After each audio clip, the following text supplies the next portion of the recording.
Bukan karena tidak mampu membeli yang baru, tetapi karena membuat sendiri lebih memiliki nilai biaya manfaat. Di depan ini adalah sebuah bengkel kecil pengolahan pipa baja tanpa jahitan yang terletak di Karachi, Pakistan. Dan untuk bahan baku yang mereka gunakan adalah drum besi yang dibeli seharga 500 gram per pon. Meskipun mereka tidak memiliki peralatan produksi yang canggih, pipa baja yang dihasilkan sangat memiliki nilai biaya manfaat. Karena drum besi ini adalah bahan baku untuk membuat pipa baja.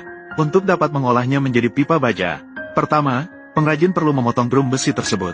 Drum besi seperti ini sebelumnya berisi residu kimia dan benda mudah terbakar.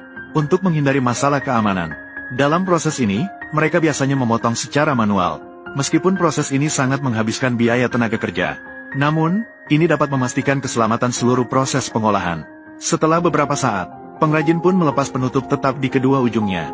Saat ini, pengrajin juga perlu menginjak dan meratakan lembaran besi. Hanya dengan meratakan bahan baku ini, barulah dapat diproses menggunakan mesin roll. Dan fungsi mesin roll ini adalah untuk membuat lembaran besi yang tidak rata menjadi lebih rata. Karena permukaan lembaran besi masih menyisakan sedikit cat dan kotoran. Untuk situasi ini, tukang akan merendamnya dalam kolam asam oksalat. Dengan cara perendaman ini, dapat secara efektif menghilangkan residu kimia dan cat di permukaan.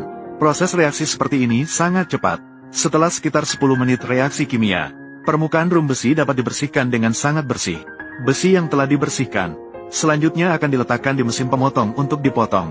Setelah mengatur jarak mesin dengan baik, dipotong menjadi lembaran besi yang terpisah. Itulah bahan baku yang diperlukan untuk membuat satu batang pipa baja. Karena semuanya terpisah-pisah, dalam situasi di mana tidak dapat disambungkan, mesin pembuatan pipa di sini hanya dapat diberi umpan secara manual. Tukang hanya perlu meletakkan lembaran besi di posisi yang tepat. Mesin akan menggerakkan roll melalui poros penggerak, sehingga dapat terus mendorong lembaran besi yang telah dipotong melalui roll secara berurutan, hingga membentuknya menjadi bentuk pipa baja yang diinginkan. Setelah digulung, sambungan sudah menempel di kedua sisi. Selanjutnya juga akan dilakukan pengelasan otomatis melalui pengelasan roll. Melalui cara pemanasan komponen, dapat membuat pipa baja yang dilas menjadi lebih kuat dan dapat diandalkan. Pipa baja yang telah diproses untuk membuatnya lebih sempurna, jadi perlu didorong ke proses berikutnya untuk penyelarasan yang seragam. Dan dilakukan pemeriksaan kualitas secara manual.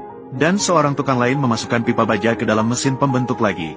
Dalam proses penggulungan yang terus-menerus dengan cetakan roll cekung ini, pada saat ini, roll di dalam akan membengkokkan pipa baja secara dingin, agar mencapai ukuran dan kurva yang diinginkan. Setelah diperbaiki, pipa-pipa baja ini dianggap telah selesai diproses. Dari tumpukan pipa baja yang menumpuk ini, bengkel ini cukup profesional. Diperkirakan penjualannya juga cukup baik. Bagaimanapun, biaya produksinya juga cukup rendah.